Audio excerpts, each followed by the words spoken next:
Hello everybody and welcome back to my channel. Today we are going to be talking about Fastpasses. Now, if you're an avid Disney goer like myself, then you probably already understand and know what Fastpasses are all about. But if you're not, then I totally understand how Disney World can be so big and confusing and overwhelming. So I've kind of been breaking down little bits and pieces about different aspects of Disney World, like dining. I talked about dining already. I talked about photo passes already. So now I'm making my way around and talking about Fastpasses. So what a Fastpass is it's a way for you to cut in front of all the huge long wait and have your own separate line at a specific time during the day.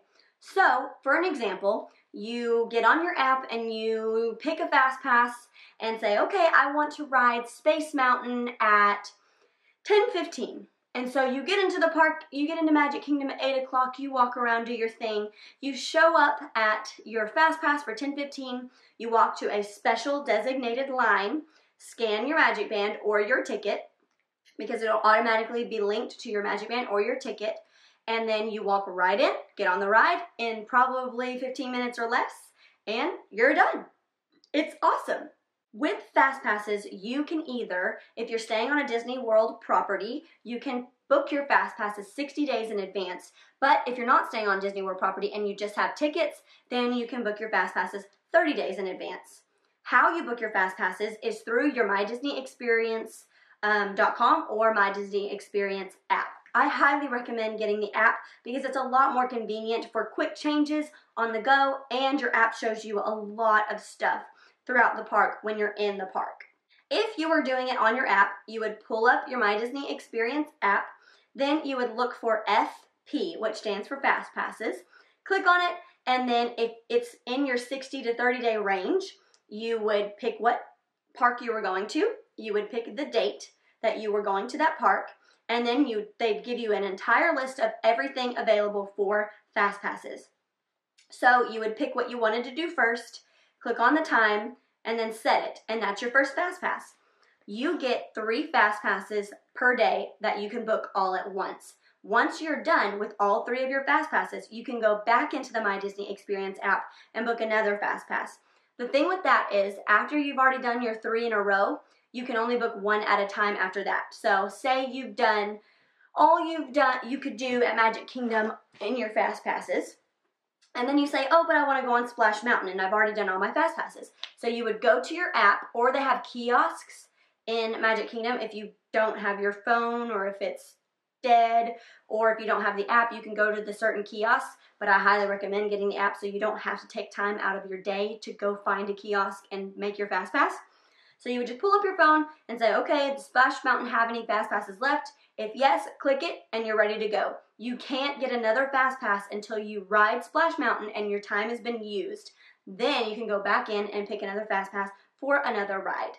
Another cool thing about Fastpasses is that they give you what they call a grace period. So say you're running late, you had dining and your dining's running late, and you don't think you're going to make it to your Fastpass, Disney is really good about giving you a grace period, and that grace period could be anywhere from 5 to 15 minutes after your Fastpass time. So typically you can go up there after your time is already up and scan it and it'll still work. Also, they have a pre-grace period, which means if you're early and you don't have anything else to do and you really just want to get your Fastpass out of the way so you can make some more Fastpasses or so you can go do some other things in the park, they give you a 10 to 15 or a 5 to 15 minute early period. Usually it's 5 though. I'm pretty sure every time we've tried to get on early, it's been 5 minutes early. So that's really cool too. You kind of have a little bit of leeway, not much. I really highly suggest that you get there at your time, but if not, you got some leeway. With Fastpasses, they know that you're not always going to be there right at 10:15.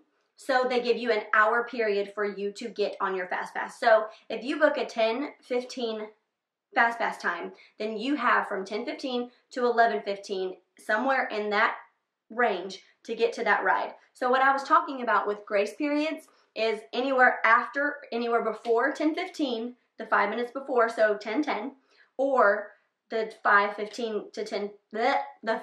to 15 minute after 11:15.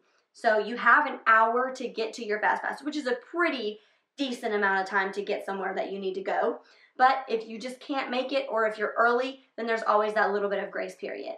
Some parks have restrictions on their Fastpass options.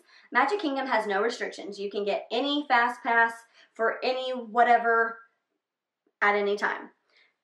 So does Animal Kingdom. Animal Kingdom has no restrictions, but when it comes to Hollywood Studios and Epcot, there are some restrictions on your Fastpass, and I will explain those for you. So in Epcot and Hollywood Studios, they have what they call tiers. And because the reason they have tiers is because they have some really, really popular rides that people just automatically want to book Fastpasses for those rides and leave everything else.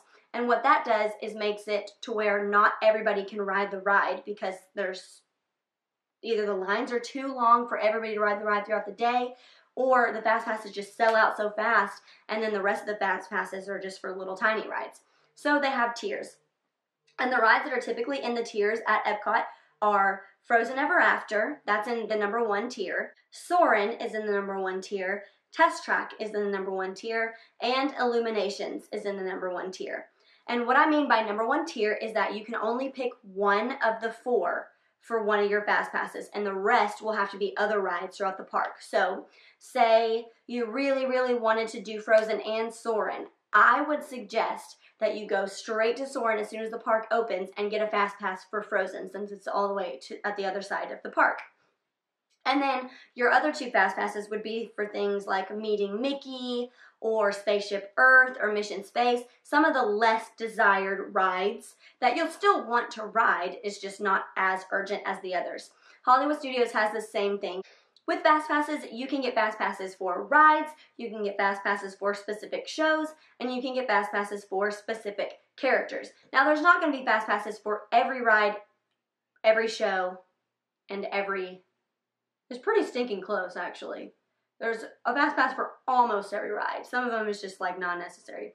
But you can get Fastpasses for almost every ride, Fastpasses for almost every show, and Fastpasses for almost every character. There are always exceptions. Like some characters just come out for like 30 minutes at a time. There's no way you're going to get a Fastpass to those. But for characters that are out all day long, like the majority of the princesses, Mickey and Friends,